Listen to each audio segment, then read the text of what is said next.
Hi, Dori. Hi, how are you? I'm good. As you know, I'm Beth Fetter, and I am the co-chair for the Broward County Bar Association Wellness Committee, which just started this year. Or no, no, the actual committee started this year. We had started doing some work previous. So thank you for taking time out of your what I know is a very busy schedule to speak with me for a few minutes about wellness. Well, let me first start by congratulating the Broward County Bar Association for leading the efforts on wellness. You are the perfect person to co-chair this particular committee. You've been committed to the issue, and I have always admired your openness and your willingness to put yourself out there and to lead by example. So thanks for having me, and thanks all for what you do for mental health and wellness for all of Florida lawyers. Thank you. Thank you so much.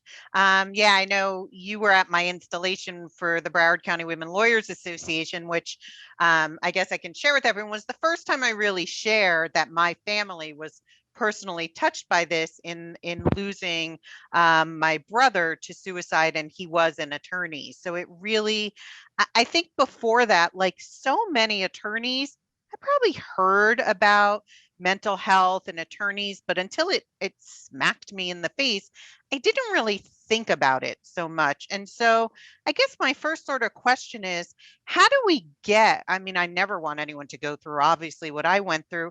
How do you think in all the work you've done and what you've seen, how can we get attorneys to recognize this, to really look at this topic? So first of all, I think we just need to keep talking about it. Mhm. Every time we speak to one new person, it helps. And to be open, to say things like therapy is a good thing. I'm a big believer in therapy. I've been to therapy. There's no big deal about going to therapy. It's like you go to a doctor, right, when you have a cold. Mhm. And going to a therapist doesn't mean that you have mental illness. It means that life is stressful, you need some better coping mechanisms, or all sorts of reasons people need help. So I think the first thing is to keep talking about it and keep sort of destigmatizing what needs to be done to address these issues. And whether it's young lawyers or older lawyers, the truth is, I got really involved in this issue because I saw friends of mine, colleagues of mine, commit suicide. Right. I mean, and these were not fringe lawyers. These were lawyers that were top of their game, plenty of money. Everyone knew them. And there was something going on in their lives, and they couldn't manage whatever it was. And so I do think it's got to be a constant drumbeat. It's not a year. It's like a lifetime, and then it's teaching our kids and the young lawyers coming through, and I go to speak to the law students, and I talk to my own son. I have a son who's 19. Wouldn't shock me if he went to law school. Law school, he's got like all that stuff. But I see it, the kids coming out of college, the stresses that they're under that we weren't under. Oh my gosh, to get into college these days. So they're all worried about getting Yes. into college. Then they get into college, and what you don't know now is everything is about these really competitive internships. So, oh my gosh, my life is not going to go well if I don't get that competitive internship. And then and it's just keeps heaping on them. And then the law students, and if I don't get into law review, and I laugh, I was like, I was so far away from law review Yes. that if there had been an election of who was the least likely person at the University of Florida's class of '89 to be president of the Florida bar, I would have been elected that. Least likely. So we need to teach people that nothing defines them, that no Right. laws define them, that the lack of the perfect internship doesn't define you, losing a trial doesn't define you, getting divorced doesn't define you, losing a child doesn't define you, that you can, that people are behind you, that there's help for you. And I think that it's just a constant drumbeat. Yeah. So and all that was so great. And I relate too. I'm like, I was never, going to be the one that led groups or did any of this. And opening myself up to talking about this. I mean, I get random emails now from people either thanking me for sharing my story or, and so I refer people to, if they want a therapist, I know a few names and stuff. What do you suggest if somebody says to you, oh, I have a friend who I think is in trouble, or I'm just noticing something. What do you suggest that people do? Well, I mean, So there are a few things. Number one, I don't know if you've ever taken mental health first aid. Highly recommend it. It's a great No, but I'd like to bring that to Broward County. So I Yeah. think you bring that to Broward County. That they give a lot of really good advice, and I think that program is like it's like CPR. Everyone needs to take it and probably take it regularly. Right. My firm took it, but maybe I want to do it again. Um, that's a better way because I don't really have all the words of wisdom, but I do also know that getting that person to call the mental helpline, the toll free and confidential helpline. They will provide the names of therapists. You can get up to 3 free therapy sessions. Getting people into treatment, whether it's through the helpline, through their insurance policy. Say, "Hey, look," and I also say that you need to do it in a way that is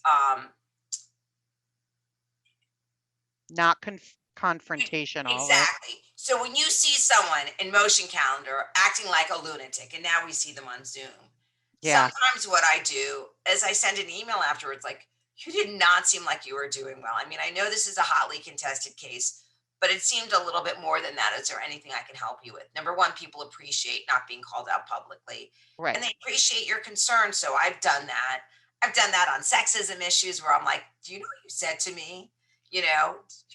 Did you really mean that? I mean, that was kind of sexist. And when you do it out, you kind of take yourself away from the moment. So I'm a big believer in taking yourself away from the moment. And when you see someone struggling, and someone struggling can be not just someone sitting in a corner looking depressed, but someone whose anger is out of control, or Yeah. something else. There are all sorts of telltale signs that just show that something's not right. Right. And I always call or email and try to inquire without it being disrespectful or accusatory. Right. So in Broward right now, we started with Mark Eiglarsh, who I believe that Only happiness. since, like, I don't know, first grade, his dad was the pharmacist next to my dad's dental practice on 71st Street in Miami Beach. Oh my God, what a small world. That's so funny. So Mark's on our committee and he's been wonderful. And so he sort of spearheaded our happiness in 30 days guaranteed. And what you're saying, he talks about that. We're doing a minute of meditation. Well, now we're in the second week, 2 minutes of meditation a day, 2 things you're grateful to in a gratitude journal. And then this week it's reach out to one colleague a day.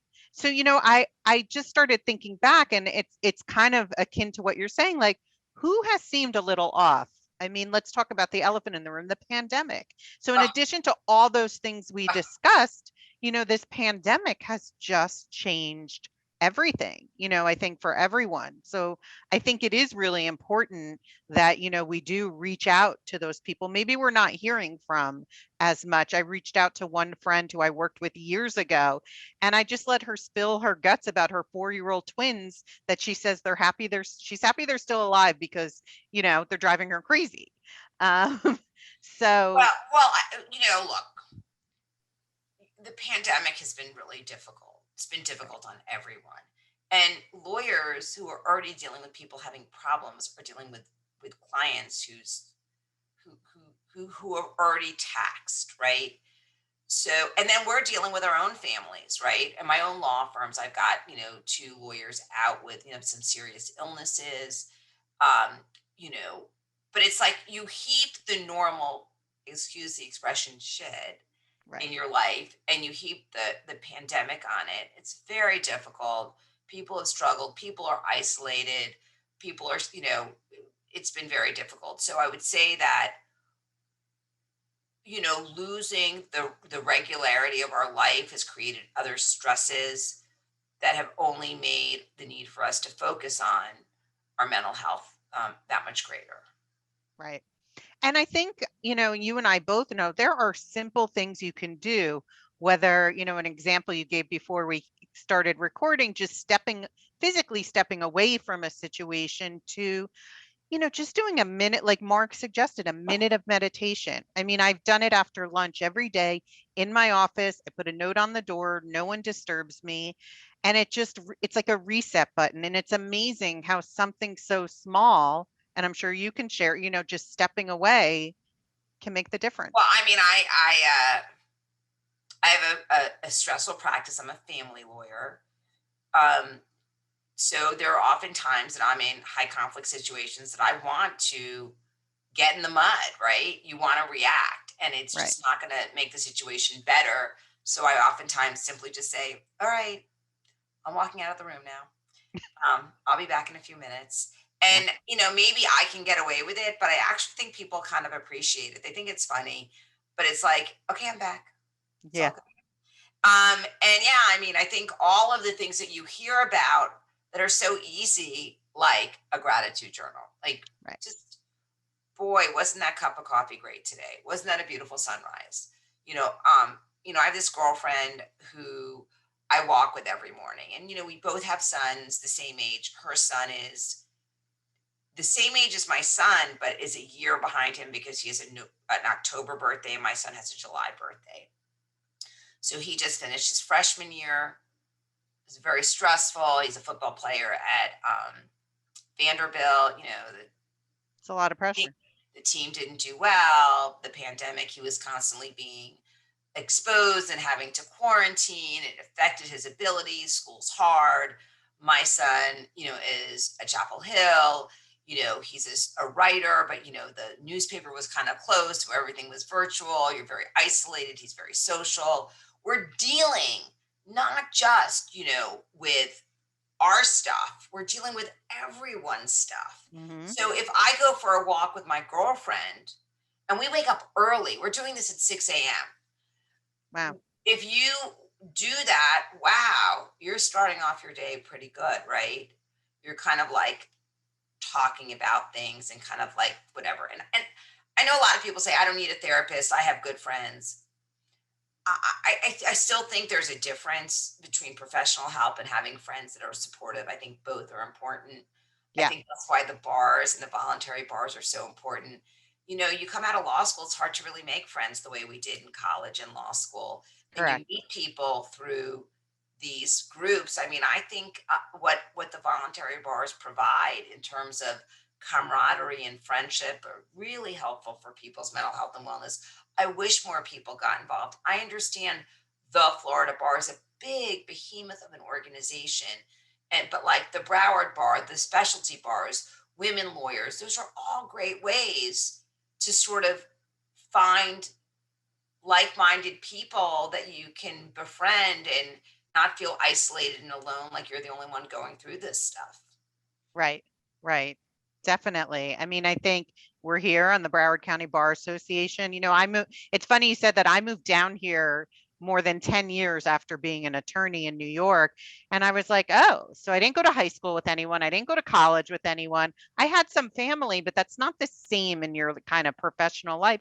And it was through the Broward County Women Lawyers and through the Broward County Bar, that I did make friends. And even now, like as big as the Florida Bar is, I love going to conventions and stuff, even if it's online, because I do recognize people now, and being on listservs for different things. When people comment, then you're like, oh, I can put a face with the name, and it can be a small circle. So 100%. It's really a much smaller world than people yeah, imagine. It's very welcoming and open. And absolutely, absolutely.